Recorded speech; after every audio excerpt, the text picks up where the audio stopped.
오늘은 웨인 다이어의 마음의 연금술에서 무언가 되려 애쓰기보다 나 자신이 될 것이라는 내용입니다.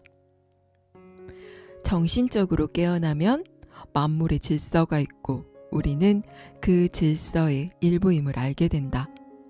힌두교 전통에서는 이런 만물의 질서를 다르마라고 부른다.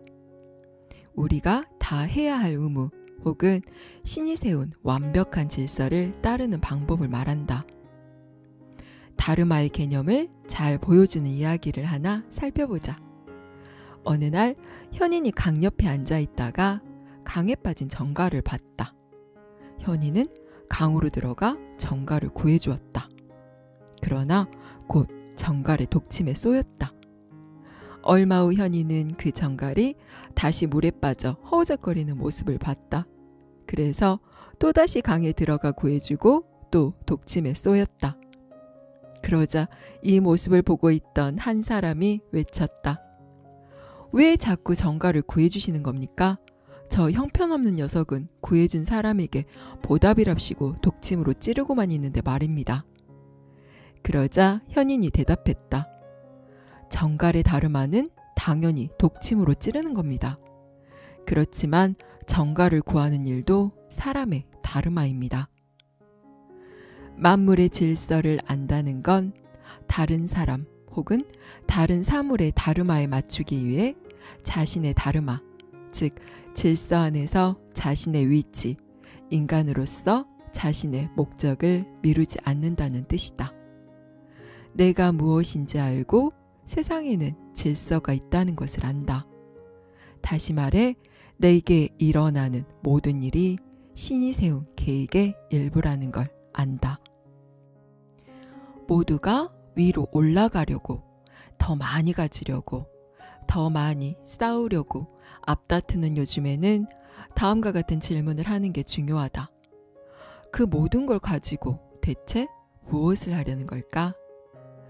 절대로 아무것도 소유할 수 없다는 점을 기억하자.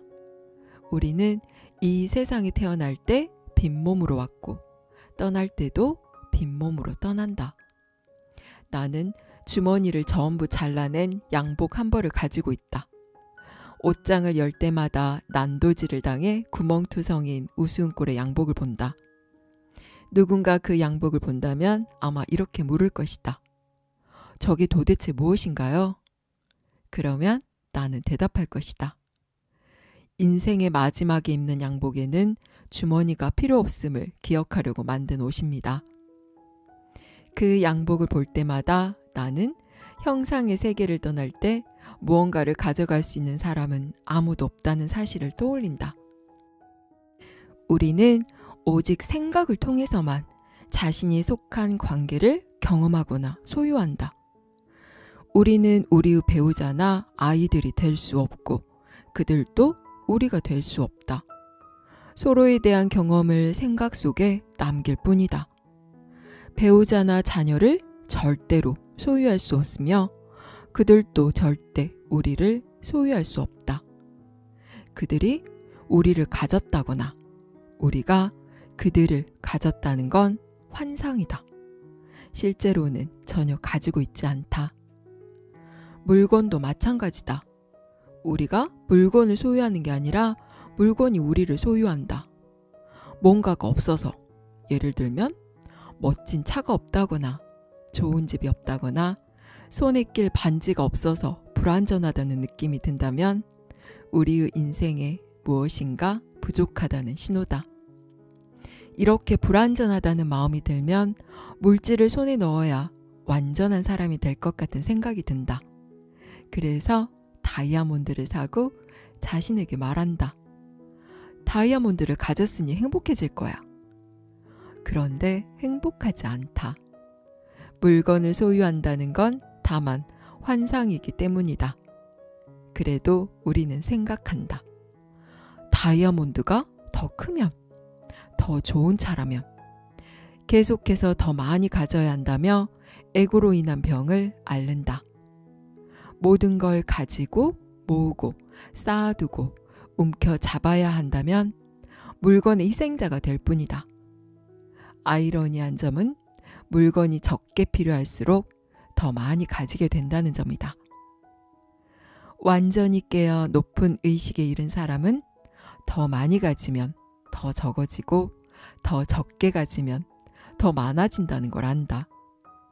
우리는 모두 이 세상에 잠시 다녀갈 뿐이다. 세상이라는 꿈의 일부로서 이 세상에서의 삶은 아주 짧다. 이곳에 있는 동안 어느 정도의 물건을 모으긴 하지만 떠날 때는 전혀 필요가 없다. 따라서 그렇게 물건에 매달리는 건 말이 안 되는 짓이다. 움켜진 손을 펼쳐 필요하지 않은 건 내려놓음으로써 필요한 것을 받아들일 여유를 만들어야 한다. 모든 만물은 흘러간다. 가장 잘 흐르는 것이 가장 강하다. 물과 바위를 함께 두면 누가 이길까? 물이 바위를 깎음으로 물이 이긴다. 하지만 그렇게 강한 힘을 지닌 물을 한 움큼 잡으라 하면 절대로 잡을 수 없다. 손을 꽉 쥘수록 손에 남는 물은 적다. 손을 물에 담그고 살며시 손을 펴야만 물을 느낄 수 있다. 물은 붙잡을 수 없다. 흔히 흐름에 따르라는 말을 자주 듣는데 이 말에는 많은 의미가 담겨 있다. 무엇과도 다투지 않는다는 뜻이다. 일어날 일은 일어나게 둔다. 여기서 둔다는 건 몸을 맡긴다는 뜻이다. 신의 뜻에 몸을 맡기고 일이 어떻게 될지 결과에 집착하지 않는다. 매우 어려운 일이긴 하지만 말이다. 정말 중요하다고 생각하는 일에 무심해지는 모습은 교향곡에 비유하면 쉽게 알 수 있다. 교향곡을 들을 때는 절대로 한 번에 전체를 다 들을 수 없다. 한 번에 한순간씩밖에 듣지 못한다. 한 음을 듣고 나서 다음 음을 듣고 그 다음 음으로 이어진다. 교향악단의 연주자들이 각자 흐름을 타고 한 번에 한 음씩 연주하는 내용이 교향악이라 불리는 연주와 이 연주의 감상 경험을 구성한다. 누구도 교향악을 들으면서 아니야, 이 음은 중요하지 않아. 이렇게 한 음씩 나오는 게 중요한 게 아니야. 나는 이 음악 전체를 한 번에 듣고 싶어. 라고 말하지 않는다. 한순간씩 연주를 듣고 경험하며 다음 순간으로 그 다음 순간으로 이어진다. 따라서 이어지는 개별음을 듣지 않고 음악을 감상할 수 있다는 건 어리석은 생각이다. 인생을 사는 법도 그렇다. 모든 물건을 가져야 한다는 생각에 집착하는 건 어리석은 짓이다. 집착을 버리는 연습으로 다음과 같은 방법을 시도해보자. 집안 곳곳을 다니면서 아이들이 더는 가지고 놀지 않은 장난감을 전부 모아 기부하자. 아이들도 함께 참여하도록 한다. 그리고 옷장을 열고 지난 18개월 동안 입지 않았던 옷을 전부 모아라. 1년 반 동안 입지 않았다면 더는 당신의 옷이 아니다. 어떤 식으로든 아무것도 소유할 수 없다는 건 이미 배웠다. 우리는 빈 몸으로 태어나 빈 몸으로 떠난다. 그러니 안 입는 옷을 모아 다른 사람에게 보내라. 이제 차고로 가자. 거기서 모으기만 했을 뿐 사용하지 않았던 모든 물건을 꺼내서 사람들과 나누자. 세상에는 그 모든 물건을 쓸 수 있는 누군가가 있다. 물건을 흘러가게 하라. 계속 움직이게 하라. 가져야만 한다고 생각했던 모든 물건이 실은 우리를 가지고 있다는 걸 알아야 한다. 그렇다는 건 우리가 우리를 소유한 게 아니라는 뜻이다. 그래서 많은 사람이 지금 사는 곳을 떠나지 못한다. 움켜쥐고 있는 그 물건들을 어떻게 해야 할지 모르기 때문이다. 여기 물건이 너무 많아. 그래서 여길 떠날 수가 없어. 이런 사람은 신의 메시지를 들을 수 없으므로 기회를 놓치고 만다. 물건에 집착하지 않으면 더는 물건이 우리를 소유할 수 없다. 그러면 우리도 필요 없는 생각에 덜 집착하게 된다.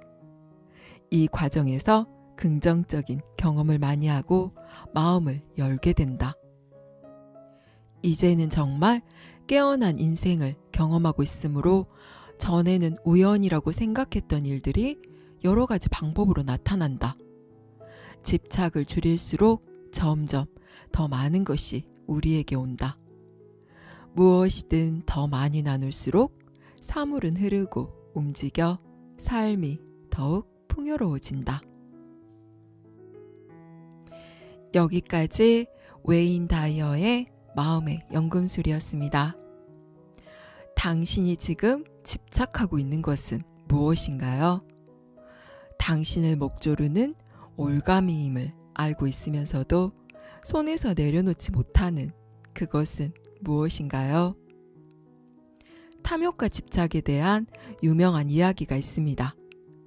아프리카의 원주민들이 원숭이를 잡을 때 사용하는 방법인데요.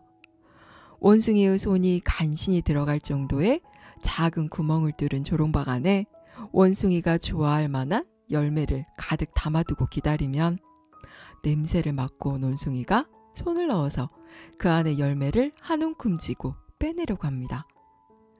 하지만 손을 움켜쥔 상태에서는 구멍에서 손을 빼낼 수가 없는데요.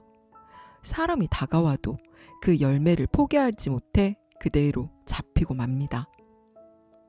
먹을 것에 대한 집착을 내려놓고 손에 쥔 것을 놓아버리기만 했다면 손을 빼서 잡히지 않고 달아날 수 있었을 텐데 당장 손 안의 욕심을 포기하지 못해 잡혀버린 이 어리석은 원숭이가 꼭 우리와 같다는 생각이 들지 않으신가요? 이것만 가지면 행복해질 거야 라는 생각으로 꽉 움켜쥐고 있는 모든 것들이 결국은 우리를 올가매는 덫으로 작용하지 않던가요? 우리는 어떤 것을 소유하거나 이루면 내가 더욱더 행복해지고 대단한 존재가 될 것이라고 생각합니다. 그래서 지금이라는 소중한 현실을 희생해서 그 환상을 쫓아 헤매는데요. 하지만 막상 내가 원하는 그것을 가지고 이루었다 하더라도 전혀 행복해지지 않는 자신을 발견하게 됩니다. 오히려 내가 소유했다고 생각하는 그것들에 의해서 내 삶이 소유당하게 됩니다. 내가 내 것이라고 움켜쥐고 있는 모든 것들은 나를 한계짓고 제한하는 올가미가 됩니다. 내가 옳다고 고집하는 견해, 세상은 이렇게 돌아가야 한다는 관념, 저 사람은 이렇게 행동해야 한다는 분별, 나는 이 정도는 가지고 이루어야 한다는 생각, 이 모든 것들이 나를 옴짝달싹 못하게 묶는 감옥이 됩니다. 내가 갇혀있는 감옥은 무엇인지 한번 살펴보세요. 내가 무겁고 힘들다고 고통스러워하면서도 놓지 못하는 집착은 무엇인지 알아차려보세요. 나를 올가매고 있는 모든 것들이 내 밖에 그 어떤 것에 의해서가 아닌 내 자신이 스스로 만들어낸 것임을 깨달으면 거기에서 풀려날 힘도 내 안에 있음을 알게 됩니다. 감사합니다. 사랑합니다.